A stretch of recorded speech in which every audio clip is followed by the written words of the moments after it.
Media of art, graphic design. Okay, so what is graphic design? Let's go ahead and look at a definition for it. Graphic design is the process of arranging words and pictures to enhance visual communication. Okay, so graphic design is going to utilize art for its purposes, which is to visually communicate something.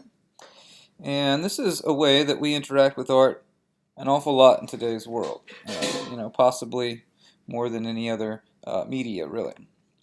And graphic design really arises through commerce and consumerism, and that's one reason we see it so often in our culture. So here are just various logos I'm sure we have all seen before. We've got Mr. Panda in the corner. Panda, panda, panda, panda, panda, panda. We also have the Starbucks, the Disney logo, Harley Davidson, Coca-Cola. A lot of these are very, very iconic logos. And if you notice, a lot of them have words, a lot of them have pictures, and some of them combine the two. For instance, with the NBA logo, we have the NBA, which stands for the National Basketball Association. We have the colors red, white, and blue, and the silhouette of one of the Hall of Fame players, Jerry West, there. And with some things, for instance, the Coca-Cola logo, we just have the script of the Coca-Cola. And so the iconic part is just the way the letters are formed. For instance, the A in Coca-Cola looks different than the A in ABC, which looks different than the A in Harley Davidson. Okay, so sometimes we'll see some really creative things within logos. For instance, if we look at that FedEx logo, if you notice between the E and the X there, in the negative space, we see a little arrow pushing towards our right. And so that's a pretty creative little design, especially for a shipping company, of this impetus of moving us forward to the right. On the bottom right, we have the Nike logo. It's a pretty interesting logo. It's one of the most well-known logos, and kind of an interesting story with the Nike logo, that before Nike was Nike, they were known as Blue Ribbon Sports. And the owner of Nike heard a story that he was taking a trip to Greece, and he was looking at some of the Greek temples, and in one of the Greek temples he noticed in the corner the goddess Nike Athena fastening her sandal.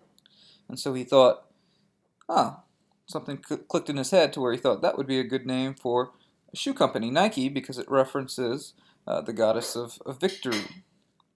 And so he decided to change his name, or his company's name, to Nike, and got a graphic design student who was a student at Portland State at the time.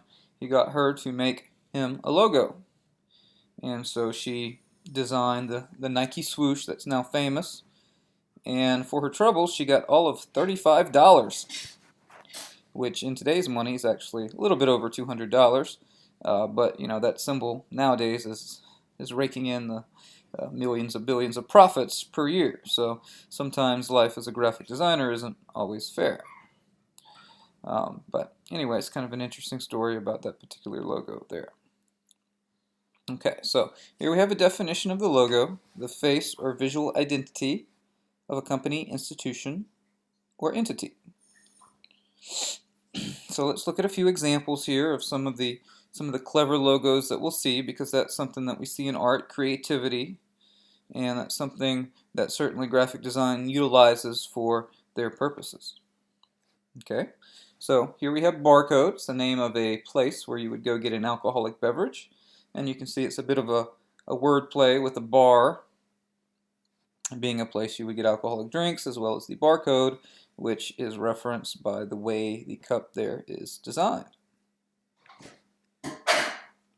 Here we have the Bronx Zoo, and similar to how we saw with the FedEx logo, here we have a reversal of the figure-ground relationship that we looked at when we looked at shape, because here we would first notice the animals, and then upon closer view we would notice the negative space that their legs create. That in their legs there we see the skyline, which of course references where the Bronx Zoo would be, the skyline of New York City. Here we have fish food, and so with this company we've got obviously a fish skeleton that is being made out of different utensils with which you would eat. So pretty clever little example there. And here we have the Paris example. They're trying to, in this case, be the host city of the Olympic Games in 2024. And so here they're using one of the most recognizable places in the world, a place you would automatically associate with Paris, and that's the Eiffel Tower. So that shape is there at the top, and with that shape they're also using the 2 and the 4 to reference the year for 2024. And so, so that's a pretty efficient design there that covers a lot of fronts. Alright, so the idea here as a graphic designer is that you're trying to create an image for, you know, the particular business that you're trying to do business for. And so with something, for example, like diapers, everything that you do is going to be to try to get across a particular idea.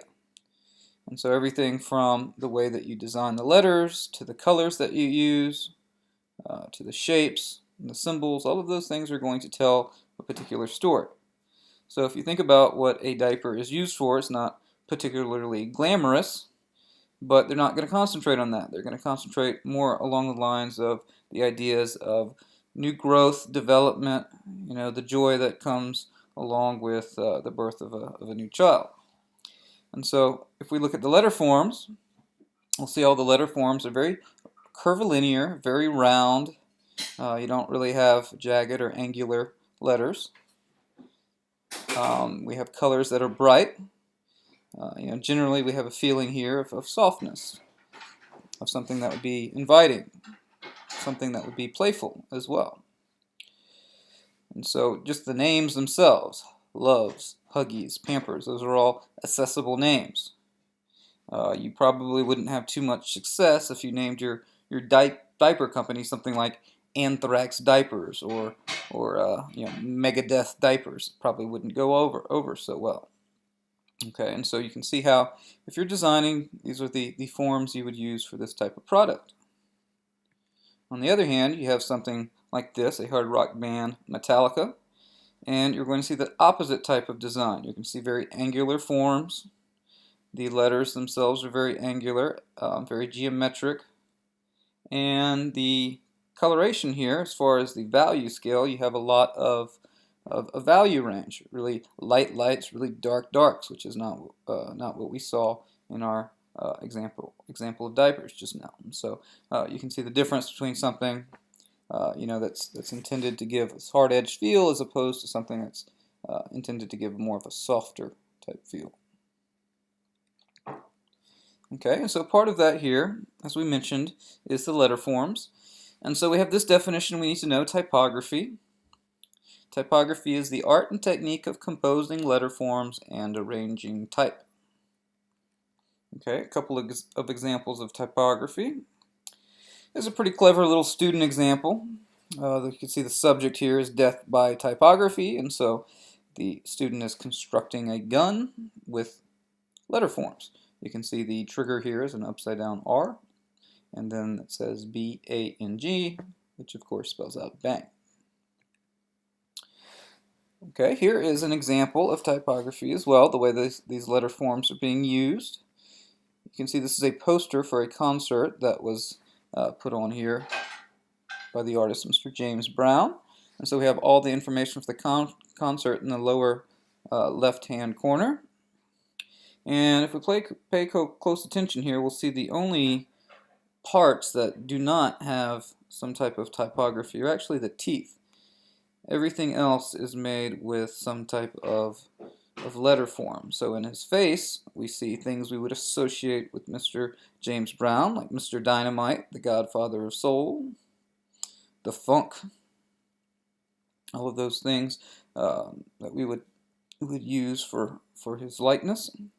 And if you notice, it looks like he's singing, and the way that the other letters are kind of emanating from his voice, at least it appears that way.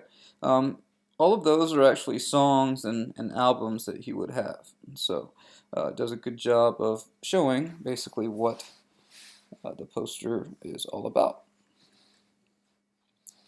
Okay, so occasionally companies will undergo different updates with their logo. This is the entire 100-year history throughout the 20th century here of Shell Gasoline Company. And you can see in 1900 they have what looks like a shell or a UFO. It's kind of hard to tell here, but in 1904 they updated a bit to something that looks a little bit easier to recognize as far as a shell. You can see in 1948 is a big year. They get color, and they also bring in the name of the company, Shell. And in 55 they go ahead and change that to red letters. They give themselves a background in 61. They do away with the background in 71. Put the shell underneath the shell, as well as making the shell a little bit more geometric. There's a slight color shift from 71 to 95. It looks like they go back to a lighter red, and then in 99 they finally do away with the name, which is similar to the Nike example. With Nike, originally it always had Nike above the swoosh, and then eventually the swoosh becomes so recognizable they just go with the swoosh. Okay, so this is an example of a company that I'm sure we've all heard of here. This is, of course, Apple company. And so this is a pretty well-known logo here. But it's a little bit different than the logo that was existing before it. Okay, and that one looks like this. So this was cutting edge cool back in the 80s here. You can see it's really the same shape for the most part. The big difference here, and this is a good example to illustrate how graphic design is still going to revolve around the art elements. Okay, so for instance, this one, same shape, but here we just have different colors. So it's really just shape and color that builds this particular logo. Whereas this one has the shape, but it doesn't have the color. It just has three-dimensional form. So through the shading, through the highlights, it looks more modern. It looks more sleek. And so you can see that that's the idea with this type of updated type of logo exchange. And so I did a little research on this logo because I had heard various reasons as to why there was a bite taken out of the apple here. I had heard that, you know, it references gigabytes or something like that. And the graphic designer who made it basically said that the reason he put a bite into the apple was because before it had the bite, when he designed it, he said it looked indistinguishable from a tomato. And so I guess by putting the bite in there, it looked a little bit more like an apple, because I think most of us would more readily bite into an apple than a tomato. Okay, and a real trivia question here. What did the Apple logo look like before this one? It was really only there for about a year. The first year they had the company, and it looked like this. And so with this one, you can see what he's referencing as far as why he named his company Apple. He's referencing, in this case, the probably apocryphal story of the apple falling out of the tree onto Newton's head, and then him kind of coming to terms, kind of discovering the concept of gravity.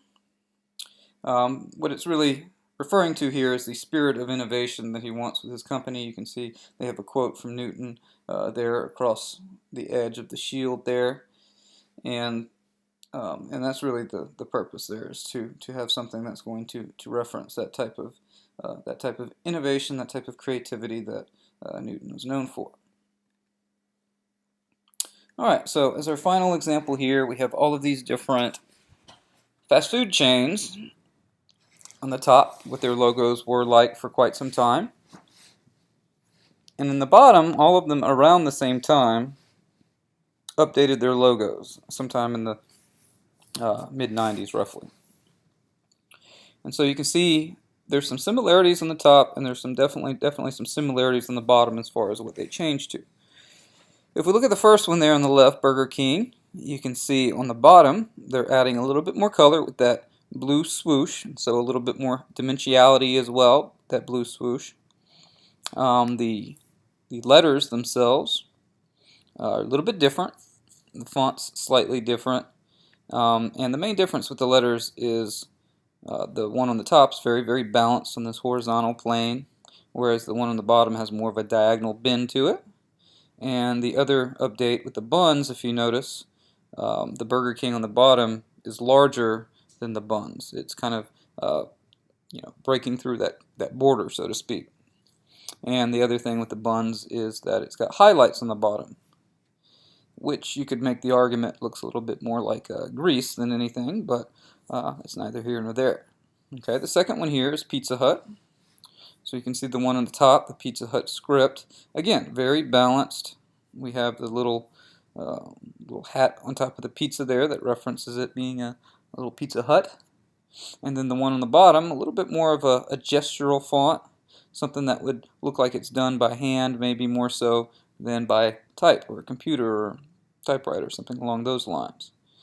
We also, like the Burger King logo, have a little bit more intrusion of the color here. And again, everything's on this diagonal bend as opposed to this horizontal balanced state. Okay, with the next one, Long John Silver's, if you look at the top one, that type looks like it could almost be a type for a lawyer's office. Something that you would see, maybe printed out of a textbook or something. The font on the bottom, however, is quite different. It's a lot more playful. You have some letters that are uppercase, some that are lowercase. They're different sizes, and so it's a much more fun, playful type of font. They also have an addition of some slightly different colors. They have the red and the blue, or at least maybe the pink and the blue that the original logo has, but on the bottom they have these two green types of swooshes that seem to reference the ocean, which for a company that's selling seafood, you can see the references they're going there for on the bottom. So again, you can see how this logo is having more dimension, more movement to it than the top one. Okay, and then with the KFC logo, the fourth one here, you can see that in the top one we have the Kentucky Fried Chicken, and again it's almost like a typewriter type. It's very balanced on that horizontal plane. You can see how his head is much smaller in the top one, and it's fitting within that same type of space. On the bottom, however, his head and body here is enlarged to where it's really trying to activate the corners of the picture plane there. And instead of having Kentucky Fried Chicken, all it does is say KFC. There was a big movement in the late 90s to shorten everything as short as possible. The idea is that it would be easier to remember. Okay, another thing about the KFC that we mentioned in the other ones is that with Kentucky Fried Chicken, it's on that horizontal line, whereas the KFC is on a diagonal again. Okay, then the last example, a really good example as far as marketing and advertising is Taco Bell. On the top, they have the bell as a visual image here with the name Taco Bell. And you can see the colors represent kind of this Western Mexican type of feel with the earth tones that you see, the brown there. That seems to give kind of, like I said, that kind of Western feel to it. Whereas in the updated version, the colors are quite different. You have more of a neon light type of color, and that kind of went in with their kind of reinvention of Taco Bell as kind of a late night type thing, something that's young, something that's hip, something along those lines. You can see the font's a little bit different as well with Taco Bell. And then again, the main difference here as far as the bell is concerned, the bell is on that steady horizon again on the top, and on the bottom that bell is definitely dynamic. It is looking like it is in motion, like it is ringing. Okay, and so you can see how all around the same time these graphic designers are all kind of sipping on the same Kool-Aid here as far as reinventing the logos and trying to make them look a little bit more dynamic. The idea is that they would be a little bit more, that they would catch your attention basically a little bit more is the idea. Okay, and so these are basically our examples as far as graphic design is concerned. And so again, for the most part here, we have typography, we have logo, and we have graphic design. Those are the terms that we need to know for this section.